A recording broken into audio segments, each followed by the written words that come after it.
Assalamualaikum everyone. So in this video, we will try to solve some questions of kinematics from paper 2025. Okay, we will cover uh, all the variants of paper 1 of May June 2025. Okay, so let's begin with the variant 1-1. What question we have? A ball is projected vertically downward with an initial velocity of 20 meter per second. So let's write it down, whatever information we have. You have the initial velocity, that is u, okay, and air resistance is negligible. So whenever the air resistance is negligible, it is telling you basically that acceleration will be equals to g, that we take 9.81 meter per second square. Okay, so what is the displacement from its initial position of the ball after the time t? So this is the time, and the displacement you have to find, that is called as s. So you have to apply the equation of motion. So just to give you a review, we have three equations of motion. One is v is equals to u plus at, s is equals to ut plus half at square. Another one was v square is equals to u square plus 2as. So these three equations you have. What was the condition to apply them? The acceleration should be constant and motion should be in a straight line, right? So we have this condition in this question, so we can apply this equation of motion here. You have to choose it yourself which equation is best fit here. Okay, so looking at the variables, what we have the u, we have the a, we have the t, and we have to find s. If you see all these equation of motion, there are only four variables involved. In each of the equation, one is missing. If you see in first, s is missing. In second, v is missing. In third, u is missing. Okay, so the irrelevant one will be eliminated. Okay, so if you see in our given scenario, um, what is irrelevant? V is irrelevant. We don't need the v. We don't have to find v. We are not given the v, right? So we will not choose this one. We will not choose this one. So this one is the best equation that we can use here. So applying this, we have s is equals to ut plus half at square. We just have to put the values. S is equals to u was 20, time is 1.5 plus half, acceleration is 9.81, and t is 1.5. You have to take square of it. Okay, solving this, you will get 41 meters. Okay, so it's option D for this. Let's move forward to the second question. What they are telling us: a surveyor device emits a pulse of light. The light is reflected from a wall 150 meter away. So this question is related with the reflection. So the light is bouncing back. Okay, it's just more or less same topic that you have covered in your IGCSE in chapter sound echo, right? Where the reflection of sound, you have to find the, sometime you have to find the distance covered by the wave, or sometime you have to find the separation between the source and the obstacle from where the wave is coming back. Okay, so what you have the separation, that is 150 meter. So what is the total time taken? You have to find the time, and for a pulse to travel from the device to the wall and back to the device. Okay, so you have to find the total time. So what is the scenario? Basically, let's suppose we can say, if I consider this as the wall, and there is some device from where the sound is produced, or sorry, from where the pulse is produced, right? So it's moving to the wall and then it's coming back. Okay, so this is the total distance. What we have the separation between the wall and the device, that is 150 meters away. Okay, so what information we have, as they are telling you it's a pulse of light.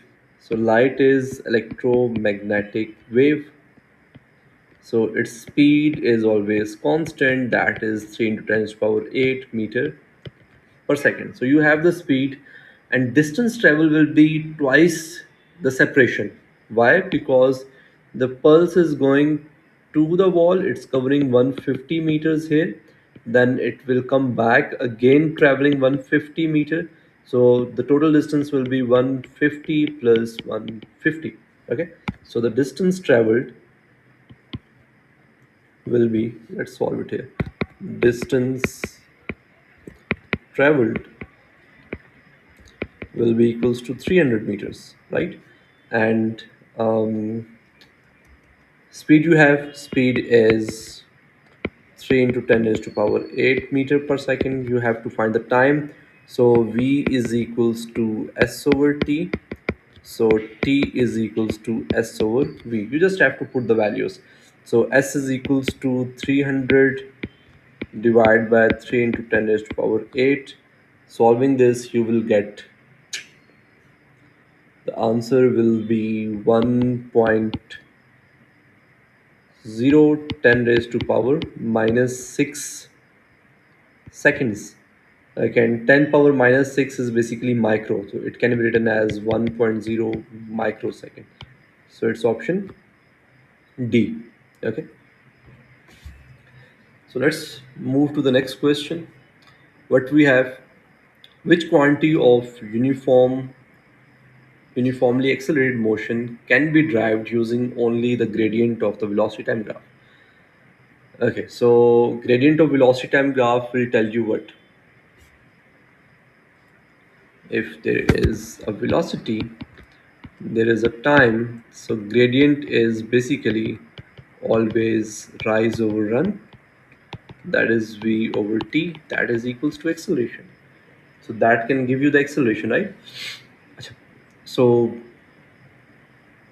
if you remember the derivation of all the three equations, this one was derived from the gradient. Okay, so v is equal to u plus at.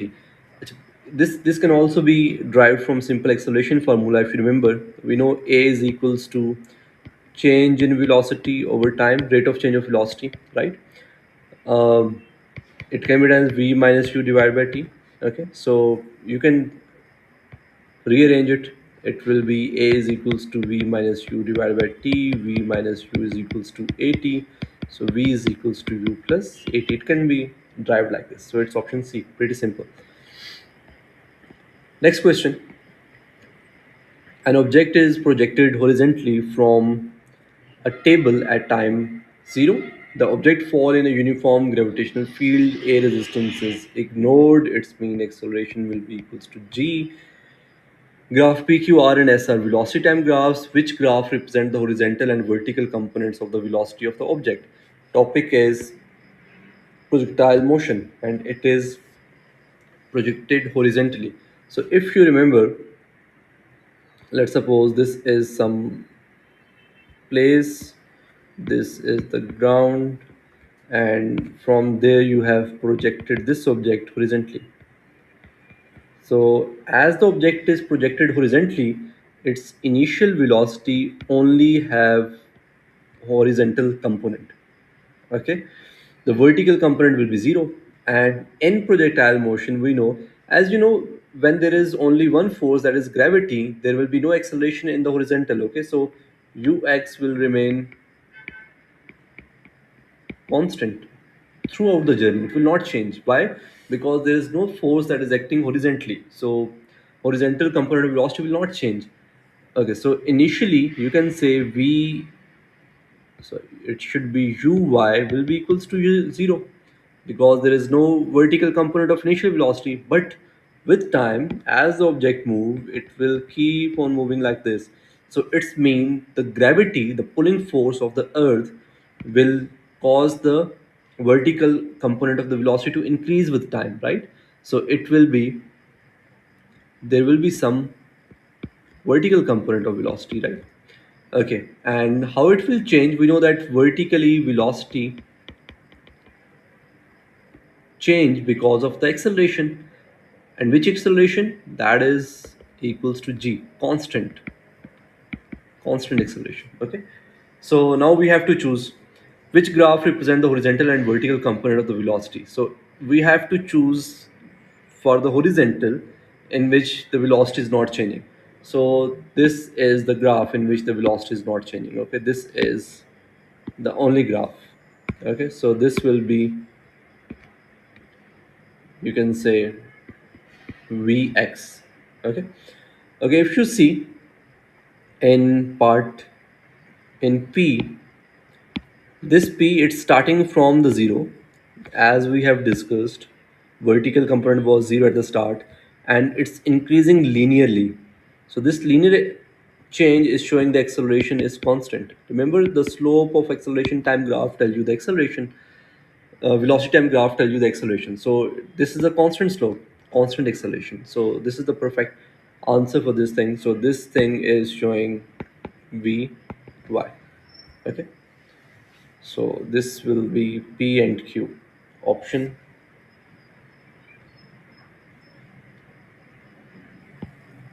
A. Okay. Next question, they are telling you radio waves can be used to measure the distance between the Earth and the planet Jupiter. So first thing, the radio waves. Radio waves are electromagnetic wave, and we know the properties of electromagnetic waves, right? A pulse of radio wave is emitted from the surface of the Earth to the Jupiter. The pulse reflect from the surface of Jupiter and detected again on that. So it's the same question. It's again the reflection of pulse or okay. So let's try to visualize this thing, how this thing is working basically. So let's suppose this is the planet Earth. This is the planet Jupiter. Okay. A pulse is moving from the Earth and coming back. Okay. So this is how it is happening here, right? So what we have, we know the speed of the pulse.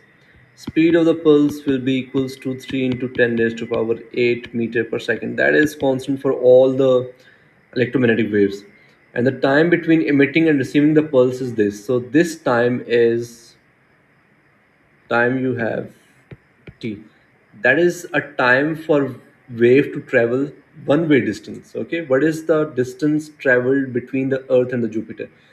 Okay, so the time we have is traveling from Earth to Jupiter. So if you use this time and you find the distance, you will get the one-way distance, the separation between the Earth and the Jupiter, right? So you can say separation between Earth and Jupiter. Uh, Let me drag it this side. Okay, so this can be written as d, and we know that it is speed into time. Distance is equals to speed into time, right? Speed is 3 into 10 raised to power 8, and time you have 3960. Okay, so when you multiply both of them, you will get 1.210 raised to power 12 meter. Okay, so distance traveled, this is the separation between them.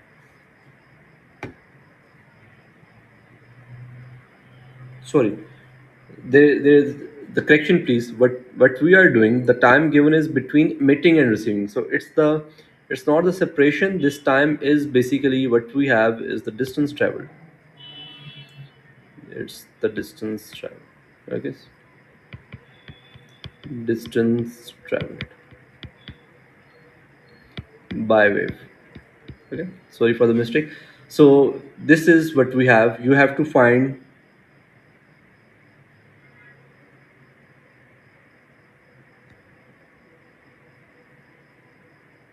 distance between Earth and Jupiter. That is a one-way distance, right? It's the separation that you have to find. That will be d by 2. You have to divide your answer with 1.210 raised to power 12 divided by 2. That thing will give you 5.9 10 raised to power 11 meter. Okay, so we don't have any such option. Answers are in kilometers. So what we have to do, 5.9 10 raised to power 11. To change it into the kilometer, you have to divide it by 1000. So it will give you 5.910 raised to power 8 kilometer. Okay, so it's option A. Let's move forward. Okay, in next question, the graph shows the variation with time of the velocity of a car. Which statement is correct? Okay, so let's evaluate each of them one by one. And first, the car accelerates for 2 seconds, then stop for 4 seconds, and then reverses. Okay, so the car is not stopping anywhere. Okay, the whole journey. It will stop if the graph is like this. For stopping, it should be along the x-axis. Okay, if you see the velocity is increasing here, the velocity is constant here, the velocity is decreasing here, but its velocity is not zero anywhere. So A is not the case, definitely. The car accelerated at 12 meter per second square for the 2 seconds. Okay, so this is the 2 second. So this journey they're talking about. So for the acceleration, you have to find rise over run. Rise is 12, run is 2. So 12 over 2 is clearly not equals to 12, it's 6. So B is also not the option. The car traveled a distance of 36 in the 4 seconds. In the first 4 seconds. So first 4 seconds are there. So you have to find the area under the graph. There are two shapes that we have. One is the rectangle, one is the triangle. So if you find them, that will give you 1 over 2 base is 2, height is 12, plus this rectangle, that is 2 into 12. So this thing will give you 12 plus 24, that is equals to 36. Okay, so this is the right option you have. Okay, C is the right choice. D will be clearly wrong. Okay, so C is the right option. The next question, question 7. A solid object of mass 1 kg falls vertically downward in a vacuum. So you have the mass, and as it is a vacuum, acceleration will be constant, that is 9.81 meter per second square. When the speed of object is 60 meter per second, an additional constant force of 50 newton suddenly start to act vertically upward on the object. Okay, so what is happening? This was the object, it's moving down, and when it reached, let's suppose at this point, there was at start the only force was the force of its weight, but when it reached at this point, there is a weight. The speed at this point is 60 meter per second as stated in question. Additional constant force of 50 newtons suddenly start act vertically up. So this force is acting upward, that is 50 newton. Okay, so and we know the weight as well, because weight is mass times g. Mass is 1.0 and g is 9.81, so this will be 9.81 newton. So the downward force is 9.81 newton, that will remain there. So what is the speed of the object 2 seconds after the additional force start to act? So let's assume after 2 seconds it's reaching somewhere at this point, and you have to tell the speed at this point. So you can, we are interested in this journey, the part of this journey, right? So if you consider the part of this journey, this will be taken as the initial velocity. You have the initial velocity, you have to find the final velocity. Mm, and you have two forces. What else you have? Okay, so you need the acceleration. Okay, so to find the acceleration, what we can do, we need the resultant force first. Okay, you have the time as well. Okay, so time for this journey from time is 2 seconds. Okay, to apply equation of motion, we need the fourth variable. Three variables are there, u, v, and t. The fourth variable can be the acceleration. So we know there are two forces. If I draw a free body diagram, one is 9.81 newton, the other force is 15 newton. So resultant force will be 50 minus 9.81. That will give me 40.1 newton. Okay, I have to find the acceleration from Newton's second law. Resultant force is equals to ma, so a is equals to f over m. F is 40.1 and m is 1. So that will be 40.1 meter per second square. So there you go. You have the fourth variable as well. So which equation we can apply? You have u, v, a, and t. So we can apply v is equals to u plus 80. So v is equals to u is 60 plus a is okay. So now you have to look at this. This object is moving downward. This thing is moving downward, and the resultant force will be, this thing will be upward. So this will be taken as negative, okay, because it is opposite to the, this acceleration will also be negative. This is basically decelerate, okay. The resultant force is acting upward, so it is decelerating. So you have to apply minus 40.1 here, and time will be the 2 seconds, okay. So this will give you 60 minus 80.2, that will give you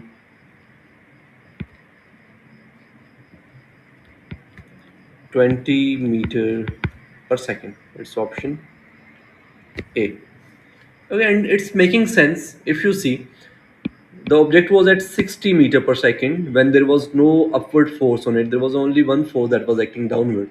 So when the upward force will be applied, so this object will start slowing down. It's just like the car. When you push the brakes, what will happen? The car will slow down, right? So the brakes will give you the resultant force in the opposite direction to the motion. So this will start slowing down. So the answer that you have, it must be less than this speed. So you will left with these two options. So you have to choose between A and B, right? So let's move forward. A stone is thrown upward and follows a curved path. A resistance is negligible. Why does the path have this shape? Okay, so if you throw something like this, ideally it should move in a straight path, but it will not do so. Why? Because there is one force that is acting on it, that is a gravity. So gravity will change the path of the object. Okay, so this is the explanation that you have.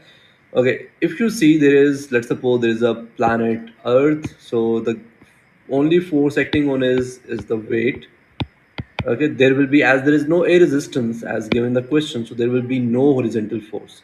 Okay, so horizontal velocity will remain constant, and there will be a constant vertical acceleration, because we know there is only, if let's suppose this is the object, there is only one force, that is equals to weight, and weight is equals to mg. This is the acceleration that will be there. Okay, horizontally there is constant horizontal velocity. Why? There is no force acting horizontally. If there is no force, there will be no acceleration, and that leads to constant horizontal velocity, and that is true for any projectile motion. Okay, in the next question, what they are telling you, a rocket engine eject 90 kg of exhaust gas per second at a velocity of 190 meter per second relative to the rocket. What is the force acting on the rocket due to the ejected gas? Okay, so you have to find the force. Okay, so what we have, we can use the Newton's second law. There are two forms of Newton's second law, F is equals to ma, and there's one secondary form, F is equals to delta p over t. It can be derived from there. How it can be, m is equals, a is basically v minus u divided by t. If you put this thing here, it will be mv minus mu divided by t. That thing is change in momentum. Okay, so you can use this formula, F is equals to mv minus, or you can directly write m into delta v divided by t. Mass you have 90, and velocity you have 190, and time you have 1 second. Okay, so it will give you 17100. That can be written as 17 kilo. Units will be Newton. So it's B. Okay, so moving to the next question. The graph shows the variation of a velocity with time t of an object moving in a straight line. At time t, the displacement of the object is 0. What is the displacement of the object at 20 seconds? So there is the 20-second. And we have to find the displacement. Okay, so remember, displacement is a vector quantity. It is the shortest distance between the 2 points. So what this graph is telling us, first you have to understand this thing. The object is moving like this. So in this portion above the x-axis, the velocity is positive. This is showing object is moving in one direction. It can be right, it can be up or something. Okay. But if you see after 16 seconds, its velocity is in the negative region. So it's showing now the direction is opposite. So if first the object was moving rightward, so after at 16 second, this is the 0 second, it will start moving backward. So in the forward direction, the distance covered is this thing, this triangle. And this backward direction distance covered is this triangle. Okay. So what you have to do, the displacement will be from this point till this point. So you have to find this triangle area, and you have to subtract them. Okay, let's do it. So this will be, area will be 1 by 2 base into height. Okay, so base is 16, height is 3. Okay, and this will give you 24. For this, it will be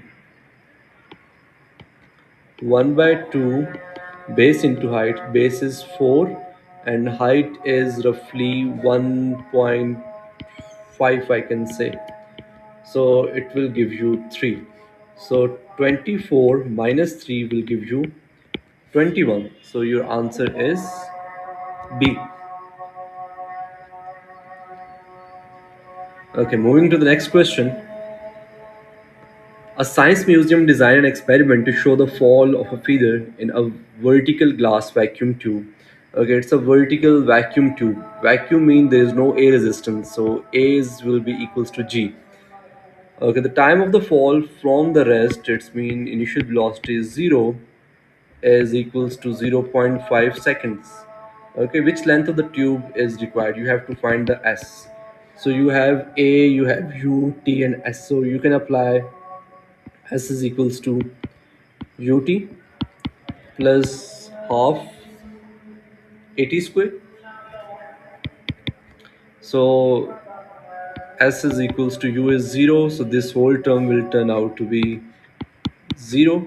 Okay, and plus 1 by 2 into 9.81 into t is 0.5 whole square.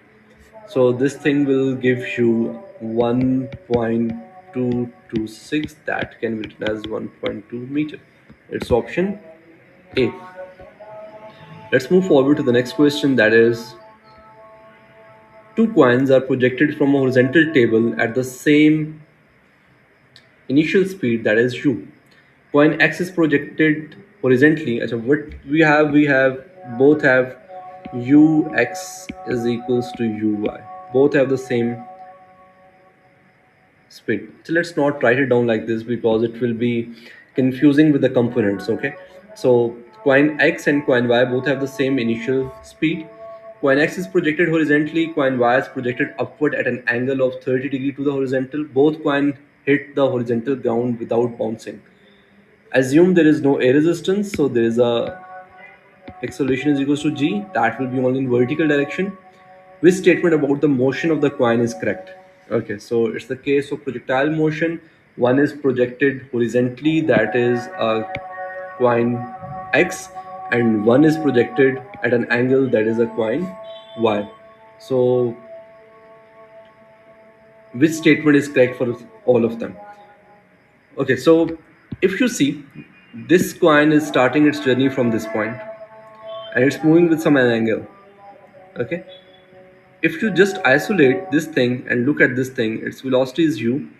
This thing will have a ux component, that will be u cos of 30 degree, and this thing will have a uy component, that will be equals to u sine of 30 degree, right? Okay, and this x coin will have only u, that is equals to ux. Okay, if you see, when this thing move there, its x component will remain constant, it's not going to change. What will change? Its uy component. So when it go there, it move all the way, and it then eventually come back at the same height from where it started. So when it reach at this point, after covering all the distance, as there is no air resistance, it will have the same velocity as it was having at this point. So at these 2 points, it will have the same velocity. So it will start its journey from with the same velocity from here downward with some angle or like this, and this is also starting its journey with the same velocity from the same height. Okay, the times are different. When this thing started, it was earlier, but this thing was going up and then moving back. When it reached at this point again, it will have the same velocity. So velocity is same at the same height, and they have the same acceleration, that is equals to g. So when they hit the ground, eventually they will have the same speed, both of them. So this will be option A, right? So in the next video, we will try to cover the kinematics question from the papers 2024. Okay, if you have any question, any query, you can just comment.